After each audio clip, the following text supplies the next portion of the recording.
Cette conférence va maintenant être enregistrée.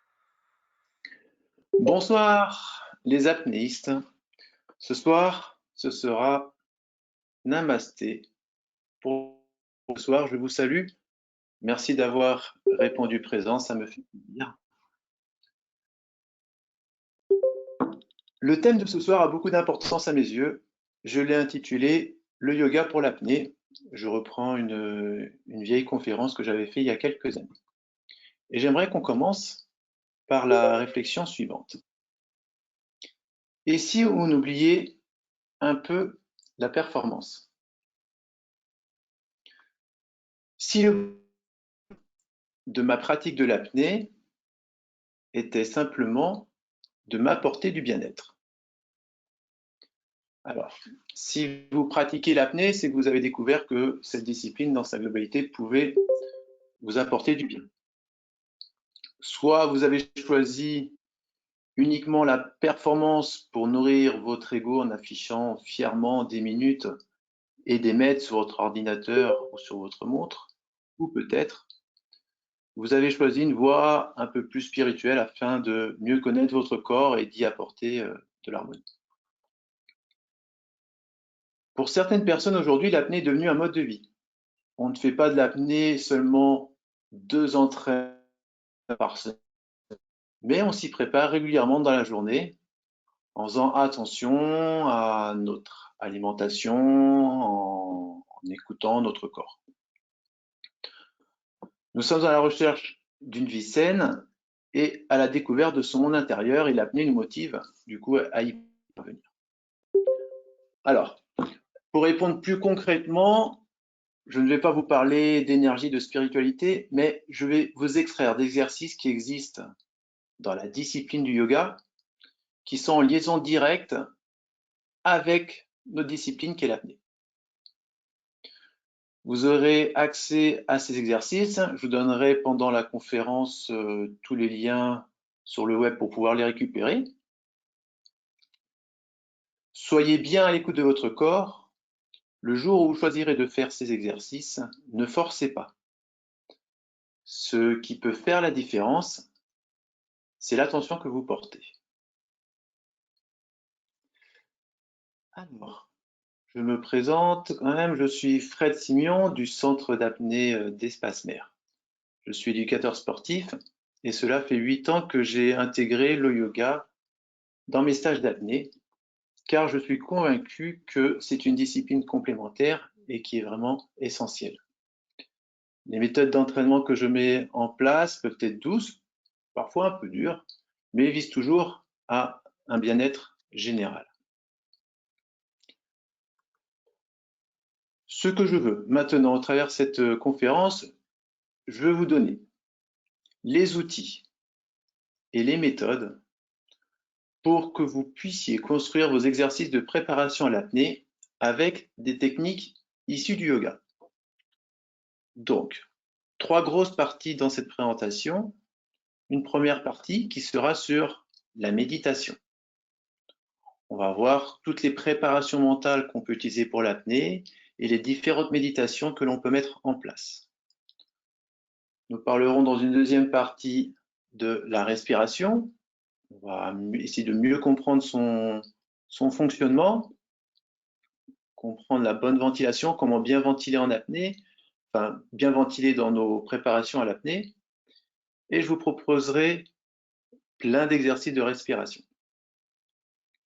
Ensuite, on partira plus sur les postures avec des exercices pour travailler l'élasticité de la cage thoracique, puisque j'appelle des exercices mixtes, c'est-à-dire qu'on va mélanger des postures avec des rythmes de ventilation.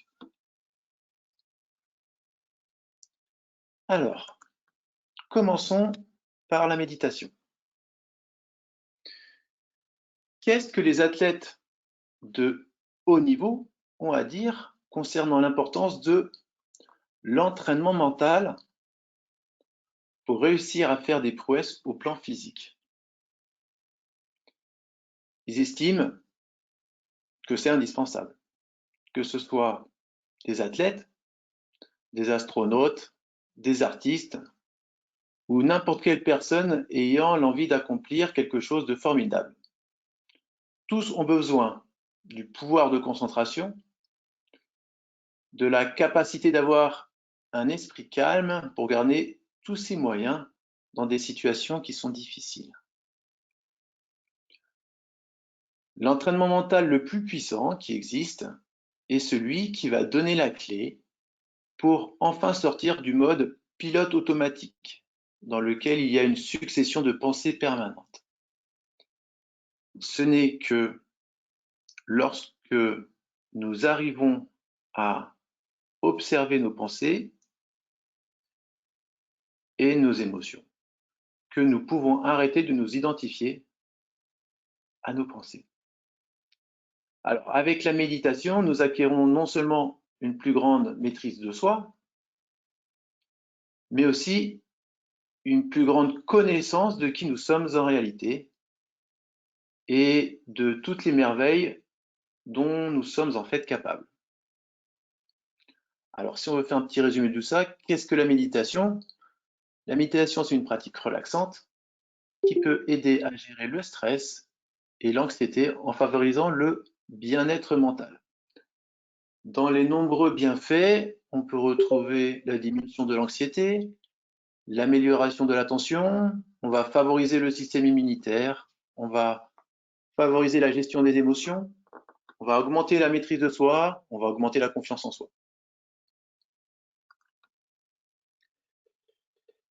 Parmi les méditations, il y a plein de formes qui existent.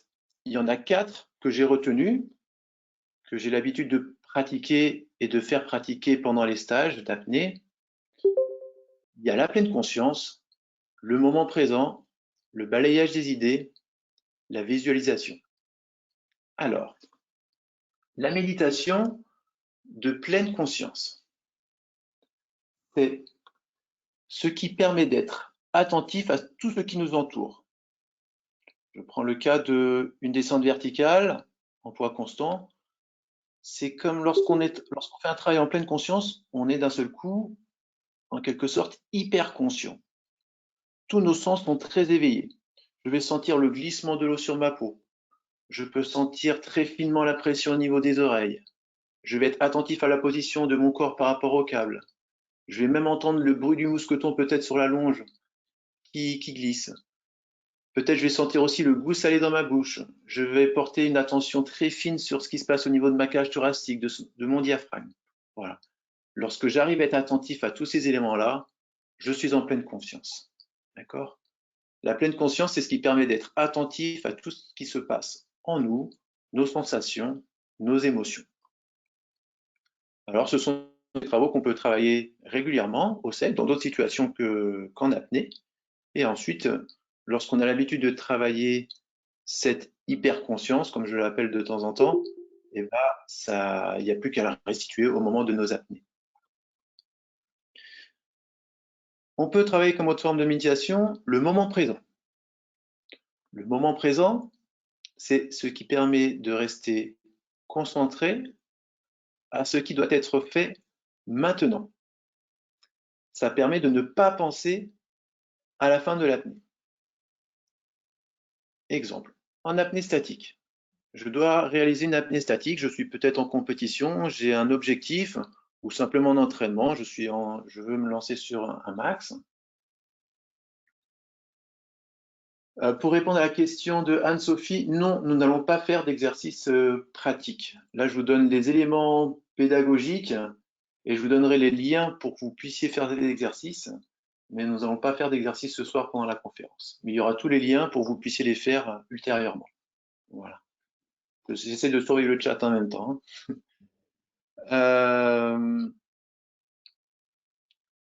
Oui, en apnée statique, si au milieu de mon apnée, je suis en train de réfléchir à est-ce que je vais arriver à faire le temps que j'ai annoncé, ça ne peut pas marcher. Je suis en train de quitter le moment présent là. Je suis en train de me projeter dans le futur. Si dans ma descente verticale, je suis en train de me poser la question, est-ce que je vais atteindre cette profondeur ou est-ce qu'à la remontée, est-ce que ça va bien se passer? Je suis dans la projection. Je suis en train de regarder vers le futur. Et ça, c'est pas bon. Ça, c'est pas bon. Il faut absolument rester dans le moment présent pour rester concentré. C'est vraiment essentiel. ce que vous pouvez retenir, c'est que le futur n'existe pas, seul le présent compte. On peut méditer sur le balayage des idées. Le balayage des idées peut être assez intéressant, surtout sur l'apnée statique. En apnée statique, on a beaucoup d'idées qui circulent. Voilà. Et le balayage des idées consiste à laisser rentrer les idées seulement quelques secondes et les faire ressortir.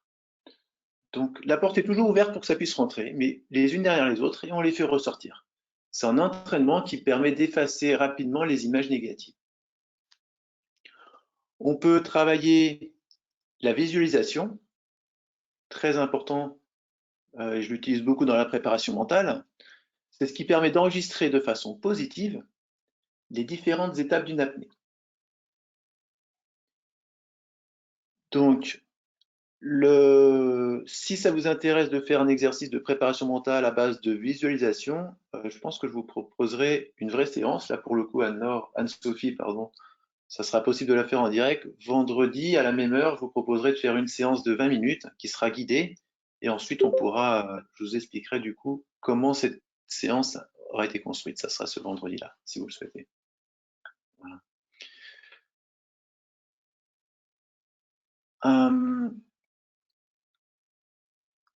Voilà. Alors, en conclusion sur la méditation, ce sont 4 méthodes de préparation mentale qui peuvent se travailler régulièrement et juste avant une séance.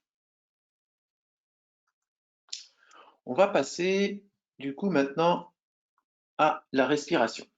Et on va commencer par la mécanique ventilatoire.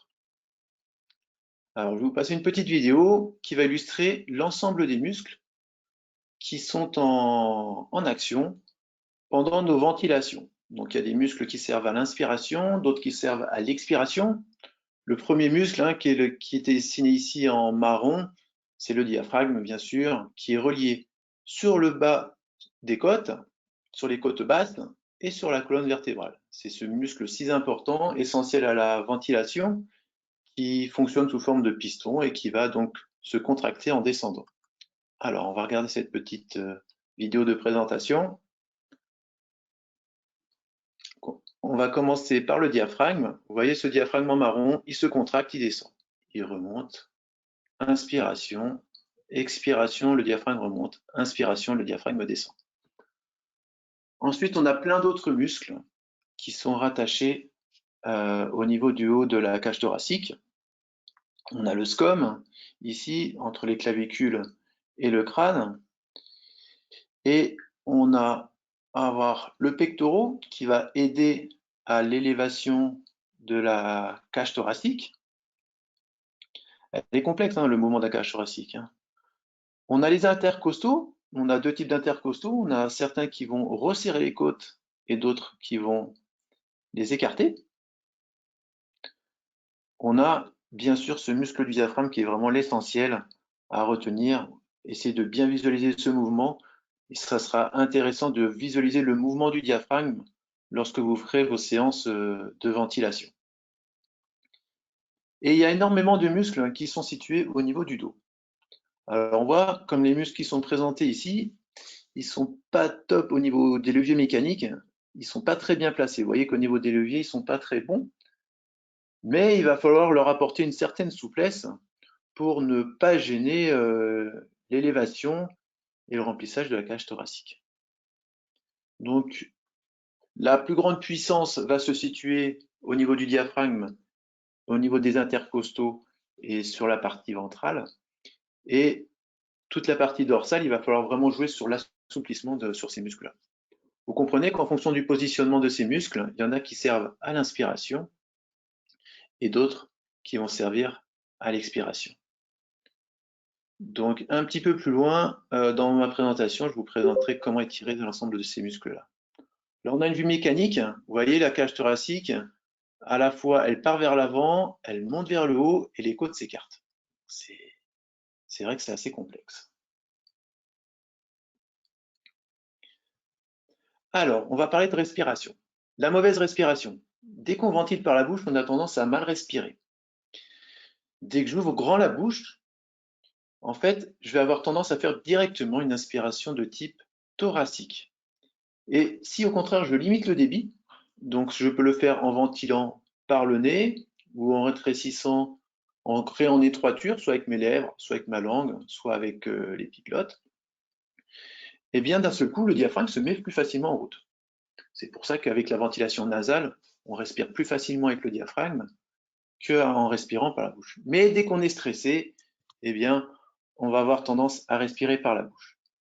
Et si on respire par la bouche, on va avoir tendance à respirer avec le thorax. Alors pour nous, pour l'apnée, lorsqu'on se prépare avec un masque sur le visage, pour limiter les débits, on peut faire une petite bouche. C'est une des solutions. Si vous respirez uniquement thoracique, vous allez augmenter la pression dans la poitrine. Ça va comprimer le cœur. Ça laisse moins d'espace pour le cœur, ça diminue le débit sanguin, ça augmente l'hypertension, ça augmente la fréquence cardiaque et ça fait réagir du coup le système sympathique. Donc avec sécrétion de substances comme l'adrénaline, la cortisol.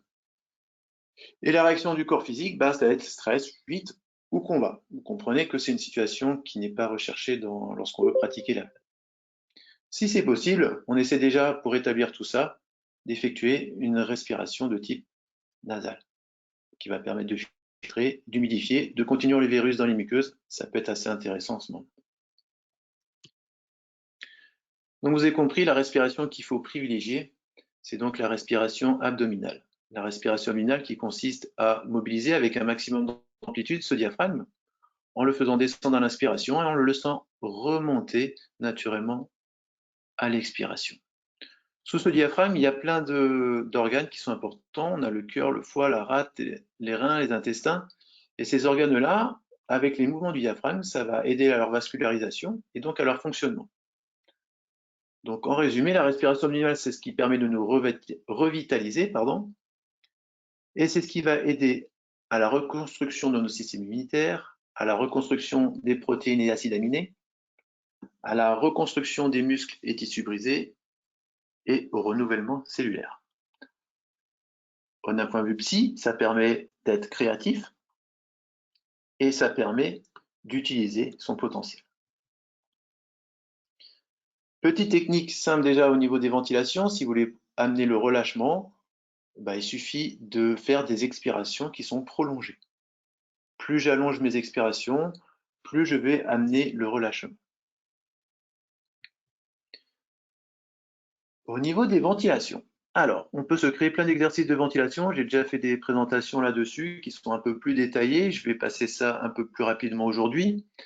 Donc, qu'est-ce que l'on met dedans? Les chiffres que je mets ici, 1, 4, 2 et quoi après? Les 4 premiers chiffres qui sont indiqués. Le premier correspond à l'inspiration, le deuxième au temps poumon plein, le troisième au temps d'expiration, au temps de poumon vide. Donc, on peut commencer par une respiration simple. J'inspire, j'expire. J'inspire, j'expire. On peut augmenter les temps d'expiration. En général, on fait x3 dans notre préparation avant une apnée. Je vais multiplier par 3 mes temps d'expiration. J'inspire. J'expire plus longtemps. Le débit. Et ensuite, dans nos exercices de préparation, on va pouvoir mettre une rétention, soit en haut, soit en bas. C'est ce que je vais appeler la respiration en triangle. Et puis, si je décide de mettre 2 rétentions, en haut et en bas, on va être sur ce qu'on appelle une respiration carrée. Donc, essayez de vous représenter que l'inspiration sur la flèche bleue, ça représente le contrôle. La rétention poumon plein, c'est ce qui va vous permettre de vous amener toute l'énergie nécessaire avec une très bonne oxygénation. La flèche en rouge représentant les expirations, c'est ce qui va vous amener la détente. Et l'autre flèche en gris qui est la rétention, c'est ce qui vous va permettre de la confiance en vous et le travail qui sera très utile en apnée verticale, le travail poumon. Alors, en fonction de ce que vous voulez travailler, vous fabriquez l'étape de ventilation que vous voulez. Sur le site d'Espace Apnée, dans la partie blog, dans la partie yoga et respiration, vous voyez toutes ces tables-là. Ce sont différentes méthodes de ventilation. Vous pouvez aller dedans. Dans Yoga Respiration, vous prenez tout l'exercice de pranayama que je vous ai proposé. J'explique pourquoi je fais ces exercices-là et vous pouvez le lancer avec une vidéo.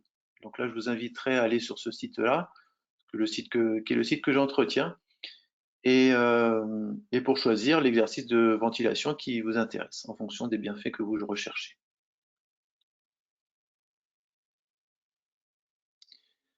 Les étirements. Alors, contrairement à ce que l'on peut penser, on n'a pas besoin d'être souple pour pratiquer du yoga. Et surtout, les exercices que je vais vous proposer ne demandent vraiment pas de souplesse particulière quasiment.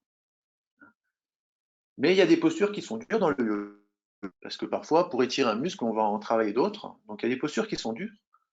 Mais l'objectif est de se détendre dans une position qui peut parfois être inconfortable. Et vous voyez, ça ressemble un petit peu à l'apnée. À l'apnée, on doit se détendre malgré l'inconfort sur la fin de l'apnée. Donc, mentalement, en tout cas, on travaille cette même résistance et cette même faculté à essayer à mettre du relâchement lorsque ça nous paraît inconfortable. Alors, on peut commencer par le ponton, pour ceux qui connaissent, ceux qui ont des souvenirs du ponton. Donc actuellement, on peut travailler les exercices chez soi. C'est vrai que je préfère être sur ce petit ponton au bord de l'eau face à Porquerolles, comme on le fait d'habitude dans nos séances de ventilation avant de partir faire nos apnées verticales. Donc là, oui, on est à la tour fondue. On est sur ce petit ponton en bois, pour ceux qui connaissent. Premier exercice de ventilation, d'étirement, pardon, ça va être l'étirement du diaphragme. Alors, pour étirer le diaphragme, l'idée consiste à expirer, rester en apnée poumon vide, donc faire un blocage au niveau de la gorge, et faire comme si on voulait inspirer en thoracique. Lorsque je fais l'effort de contracter les muscles thoraciques, servant à l'inspiration, je mets en dépression mes poumons, et lorsque mes poumons sont en dépression, ça refait monter mon diaphragme bien haut. Donc ce diaphragme, enfin, je le retrouve et il s'étire. Ça va être important pour l'apnée statique, pour arriver à mieux supporter les spasmes. Ça va être important en profondeur pour travailler le relâchement du diaphragme et le laisser remonter bien haut. Allez, on va passer assez rapidement plein d'exercices que vous aurez accès à tous ces documents-là. Je vais vous donner les liens ensuite. Plein d'étirements possibles pour la cage thoracique. Donc à chaque fois, vous avez la photo qui vous montre la posture et en orange les muscles qui sont sollicités dans l'étirement. Donc là, on peut travailler sur les intercostaux, sur le grand dorsal, un peu plus bas sur le carré des lombes également. On peut faire cette accroche-là, alors toujours plus facile d'un côté ou de l'autre, pour étirer le grand dentelé. On peut travailler cette petite torsion pour travailler sur l'étirement du grand dorsal et des trapèzes. On peut, alors, au niveau des jambes, c'est peut-être pas nécessaire, mais en tout cas au niveau du haut, elle est intéressant de faire ce croisement-là. Et donc il y a toujours une main qui est toujours plus facile que l'autre pour étirer le rhomboïde qui est placé entre la colonne vertébrale et l'omoplate. On peut faire cette petite table inversée pour les pectoraux, les deltoïdes, un petit peu le scom également ici au niveau du cou. On peut mettre davantage la tête en arrière pour étirer le scom. On peut faire une torsion simplement en étant sur le dos. Voilà, ça va étirer le grand dentelé, le grand dorsal. Une petite charrue pour la chaîne postérieure. Une position arquée pour les pectoraux et le grand droit. La position du chat, super sympathique, très relaxante, très intéressante cette posture-là, qui est très intéressante aussi pour étirer le diaphragme. C'est une posture que j'aime beaucoup pour étirer le diaphragme. Ça permet d'étirer également aussi les rhomboïdes. Cette position-là, pour étirer le grand droit et à nouveau le grand dorsal. Là, on peut tirer sur cette posture-là, cambrer les obliques, le carré des lombes et la chaîne antérieure. Un petit, comment ça s'appelle? Je sais plus. Triangle. L'oblique, le carré des lombes, le grand dorsal. Et moi, ce que j'aime utiliser, les postures, c'est par paire. Alors, Là, je vous ai présenté un tableau avec des postures qui sont par paires. Les postures, les paires, il faut les lire verticalement. Donc là, on a une première paire que j'ai encadrée, on a plus bas une autre paire, ici une autre paire. Voilà. Donc 2, 4, 8 paires que je vous propose. Les points rouges représentent poumon plein, les points rouges poumon vide. Donc vous pouvez pratiquer ces paires en faisant des respirations de type carré, par exemple. À chaque rétention poumon plein ou poumon vide, vous êtes dans l'une des deux postures. Et à chaque ventilation, vous changez de posture. Donc, par exemple, je commence poumon vide ici, j'inspire, je me retrouve dans la posture de la table, je ne bouge plus. J'expire, je redescends doucement, je me retourne dans la posture de l'enfant. Je viens de fabriquer une paire et donc je vous propose 8 autres paires que vous pouvez travailler. La fameuse salutation au soleil, il en existe plusieurs des salutations au soleil. Là, c'est l'une des versions de la salutation au soleil. Je vous ai reprécisé en rouge les parties poumon plein, en bleu les parties poumon vide. Ça va être intéressant de travailler la salutation au soleil, mais avec le contrôle de la ventilation. Donc, essayez d'être dans la bonne phase, inspiration ou expiration. Et donc, vous pouvez tourner comme ça et faire votre salutation au soleil. Alors, pour ceux qui sont sur la région, le centre que j'adore pour le yoga et la méditation, qui est très, avec des techniques qui sont très pures, c'est Purnata Yoga. Ça, c'est pour ceux qui sont sur la région de hier. Si vous êtes intéressé pour faire du yoga avec vos stages apnée, bah, je serais ravi de vous recevoir dans le centre d'Espace Mer, qui s'appelle Espace Apnée. Je vous accueillerai donc avec plaisir. Et donc, si vous voulez retrouver du coup tous ces documents, alors attendez, ce que je vais faire, je vais me mettre sur le site. Voilà. Donc déjà, si vous voulez récupérer ma présentation, vous pouvez aller sur espaceapnée.fr dans téléchargement. J'ai mis plein d'informations dans yoga, pranayama, exercice. Je l'ai mis où? Là-dedans. Oui, yoga, pranayama. Vous l'avez ici, le yoga pour l'apnée, support de conférence. Donc le support de conférence que je viens juste de vous présenter, vous pouvez le télécharger ici dans cette partie-ci. Et pour tout ce qui est exercice de respiration, yoga, il y a plein de choses ici. Donc les bases de la respiration, vous pouvez lire cet article-là. Les différentes respirations, donc là j'explique la respiration carrée, les avantages qu'elle procure, et ensuite vous pouvez lancer le programme au travers d'une vidéo. Fermez les yeux, vous laissez guider par les sons et faire cette séance. Et puis il y a même un programme de yoga sur 30 jours que je vous ai proposé ici, que j'ai récupéré. C'est pas moi qui l'ai fabriqué cette séance-là, mais je l'ai trouvé assez intéressante. Donc en ce moment, vous pouvez vous faire une petite séance de 10 à 15 minutes de yoga tous les matins suivant ce programme-là. Voilà ce que j'avais à vous dire. Donc vous pouvez utiliser le chat pour me poser les questions que vous désirez. Sur la méditation, sur la respiration, sur les étirements de la cage thoracique. Vous pouvez ouvrir vos micros si vous le désirez. Et donc, je vous écoute les amis. C'est à vous maintenant.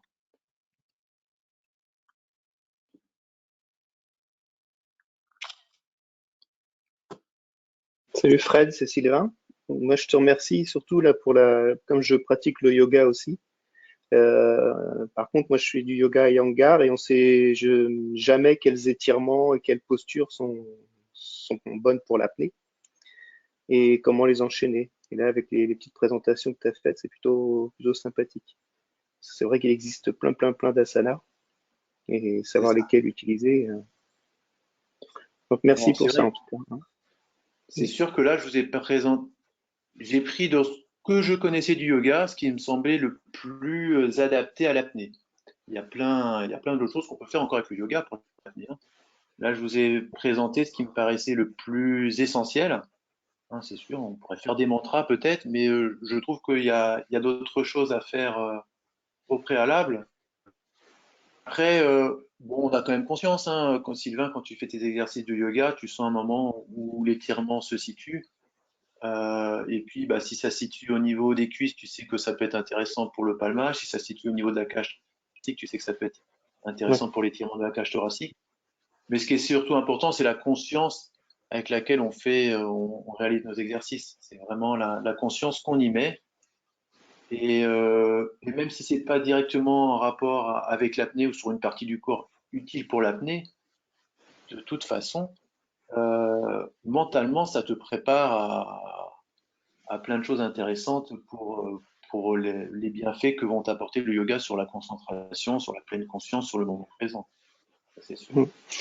J'ai découvert ce week-end, et je vais t'envoyer le lien via Messenger, un autre type de yoga où on fait par exemple la salutation au soleil en rétention. D'accord, C'est un mélange, ouais, entièrement rétendu. Toute ouais. la Et c'est salutation en un rétention, mélange de, d'accord. ouais. C'est un mélange de yoga et d'asana et de pranayama. C'est assez intéressant. Je vais t'envoyer le lien là. C'est une prof Ben, sur écoute, Rennes qui propose ça. je regarderai ça avec plaisir, merci.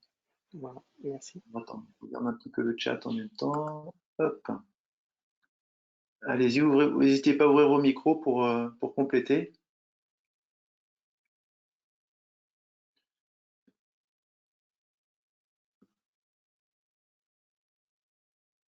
Alors, je regarde, excusez-moi, je me remets sur le chat.